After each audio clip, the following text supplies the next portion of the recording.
Hello बच्चों, कैसे हैं आप लोग। I hope you guys are wonderful and amazing. आप लोगों ने आपकी दिवाली को बहुत अच्छी तरीके से मनाया होगा, बहुत ज़्यादा फटाके फोड़े होंगे, अपनी फैमिली के साथ भी आप लोगों ने बहुत ज़्यादा एंजॉय किया होगा, है ना।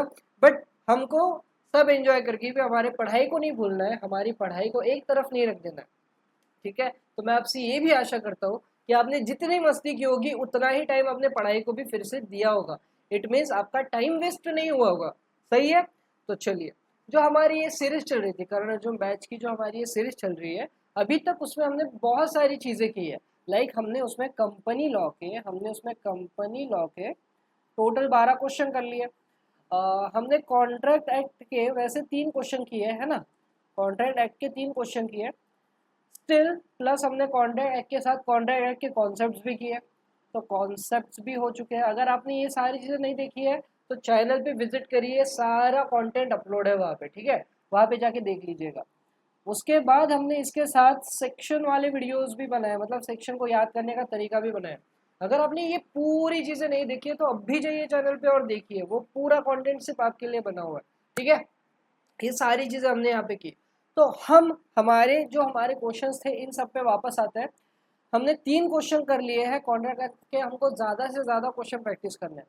तो आज का ये हमारा 4th क्वेश्चन रहेगा। ठीक है, ये हमारा 4th क्वेश्चन रहेगा। चलिए, क्वेश्चन पढ़ने का या क्वेश्चन सॉल्व करने का पैटर्न मैं आपको एक बार बता देता हूँ, मतलब आपको याद रहे। क्वेश्चन सॉल्व करने का हमारा पैटर्न क्या है सर? सर एक बार पूरा क्वेश्चन एक बार अच्छे से पढ़ते हैं, उसके बाद क्वेश्चन पढ़ने के बाद यहाँ पे केस पढ़ने के बाद हमारे पास 2 क्वेश्चंस हैं। हम ये क्वेश्चन को खुद देखते हैं, वीडियो को पॉज करते हैं, पूरे क्वेश्चन का आंसर खुद देते हैं, देन वीडियो को प्ले करके आपका आंसर और मेरा आंसर मैच करने की ट्राई करते हैं। अगर आपका सही हो गया तो आपकी कॉन्सेप्चुअल क्लैरिटी अच्छी है, अगर आपका गलत हो गया तो कहीं ना कहीं आपकी कॉन्सेप्चुअल क्लैरिटी कम है, तो आपको कॉन्सेप्चुअल क्लैरिटी बिल्ड करने की ज़रूरत है। उसमें भी हम आपकी ज़रूर हेल्प करेंगे। कॉन्टैक्ट विद्यार्थी एकेडमी ऑफ कॉमर्स, द विद्यार्थी एकेडमी ऑफ कॉमर्स। ठीक है, तो चैनल को सब पहले सब्सक्राइब कर लो, ये सीरीज पूरी फ्री है। ये आपको ज़्यादा से ज़्यादा हेल्प करेगी आपके कॉन्सेप्ट को बिल्ड करने के लिए। चलिए, आज का हमारा क्वेश्चन नंबर 4 है। क्वेश्चन की तरफ बढ़ते हैं, ये सारी ऊपर की चकल्लस मिटा देते हैं, है ना। कहा गया कहाँ, ये ऊपर की चकल्लस मिटा देते हैं पूरी। क्वेश्चन की तरफ आते हैं ब्रो, आ जाओ ब्रो। हाँ, ठीक, आ जाओ, एक सेकेंड। हाँ, चलो क्वेश्चन पढ़े, क्वेश्चन पढ़ेंगे मेरे साथ। आ जाओ, क्वेश्चन पढ़ते हैं।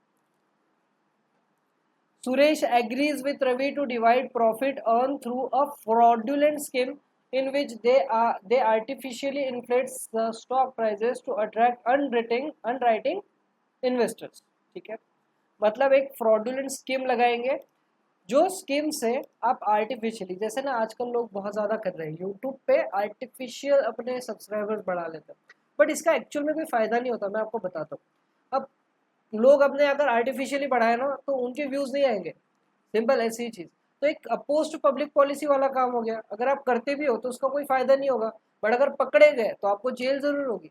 तो आप कोई भी अगर फ्रॉडुलेंट काम कर रहे हो जिससे आप जो भी उसका प्रॉफिट आएगा वो इक्वल डिस्ट्रीब्यूट करना चाह रहे हो, सपोज प्रॉफिट आ भी गया, सपोज मैंने इलीगली कोई काम किया है, प्रॉफिट आ भी गया, बट लॉ की नज़र में तो वो कॉन्ट्रैक्ट वॉइड हो जाता है ना, आपको भी पता है।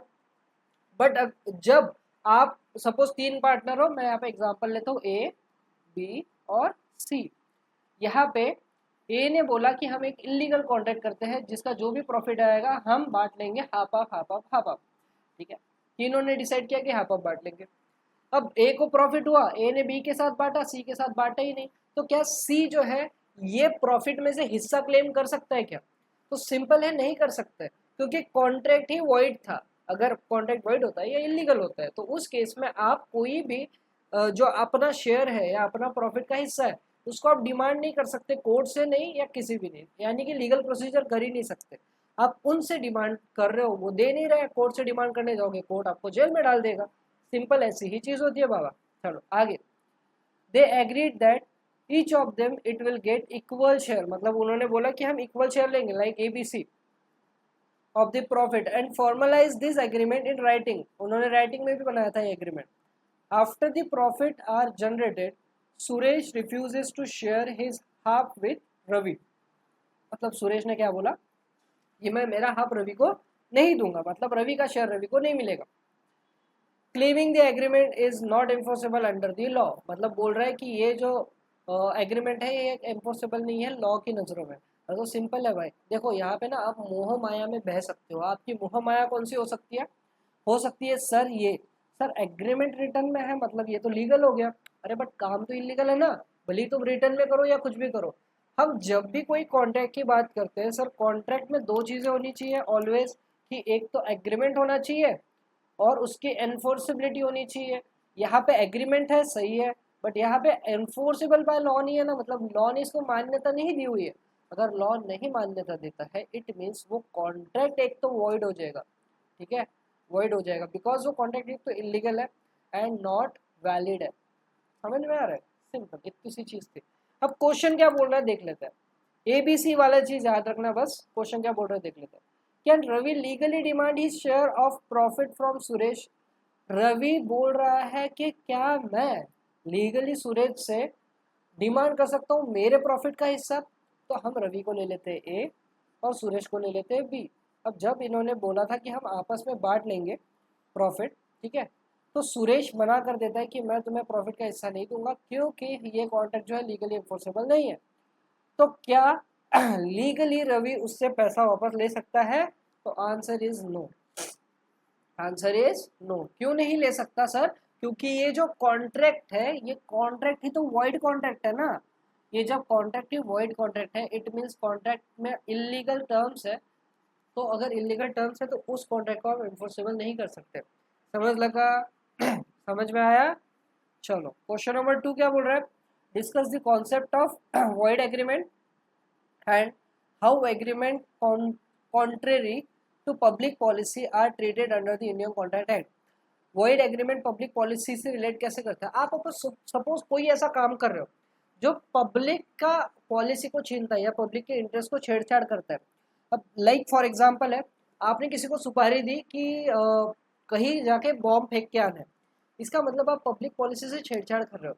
आपने कोई ऐसी स्कीम बनाई जिससे आप लोगों से पैसा लोगे बट लोगों को उसके बदले में कुछ नहीं दे रहे हो, बट लोगों को लालच दिया, तो ये भी अपोज टू पब्लिक पॉलिसी हो गया है। ऐसा कोई भी काम जो पब्लिक के इंटरेस्ट से मार खाता होगा या पब्लिक के इंटरेस्ट को छेड़छाड़ करता होगा तो उसको बोलते हैं पब्लिक पॉलिसी। तो वो एग्रीमेंट भी वॉइड एग्रीमेंट होता है। तो ये पूरा जो कॉन्सेप्ट है, तो यहाँ पे शेयर वाला हुआ ऐसी स्कीम लाई लोगों के लिए, जो इन्वेस्टर्स है इनके लिए स्कीम लाई। तो इन्वेस्टर को ये स्कीम के बारे में पता नहीं था कि ये फ्रॉडुलेंट है कि नहीं, बट अगर आप लोगों के साथ फ्रॉड कर रहे हो तो वो एग्रीमेंट भी वॉइड एग्रीमेंट में बोला जाता है, या जो कॉन्ट्रैक्ट बनेगा वो वॉइड कॉन्ट्रैक्ट बन जाएगा यहाँ पे। समझ में आया? समझ में आया क्या? ठीक है, तो आज के लिए अपना ये कॉन्सेप्ट यहाँ पे खत्म होता है, बट कॉन्सेप्ट बहुत इंपॉर्टेंट था, आपको सारे कॉन्सेप्ट याद रखने हैं। ये वीडियो को ज़्यादा से ज़्यादा दोस्तों तक शेयर करो एंड आई होप आपका आंसर और मेरा आंसर यहाँ पे मैच किया होगा ना। वीडियो को ज़्यादा से ज़्यादा लोगों तक शेयर करो, अपने दोस्तों तक शेयर करो, ताकि ये जो कॉन्सेप्ट्स है उनको भी याद रहे, आपको भी याद रहे, उनको भी काम है, आपको भी काम है ना। तो मिलता है नेक्स्ट वीडियो में इसी जोश और इसी जुनून के साथ। तब तक बने रहिए द विद्यार्थी एकेडमी के साथ। Tata, take care, bye bye.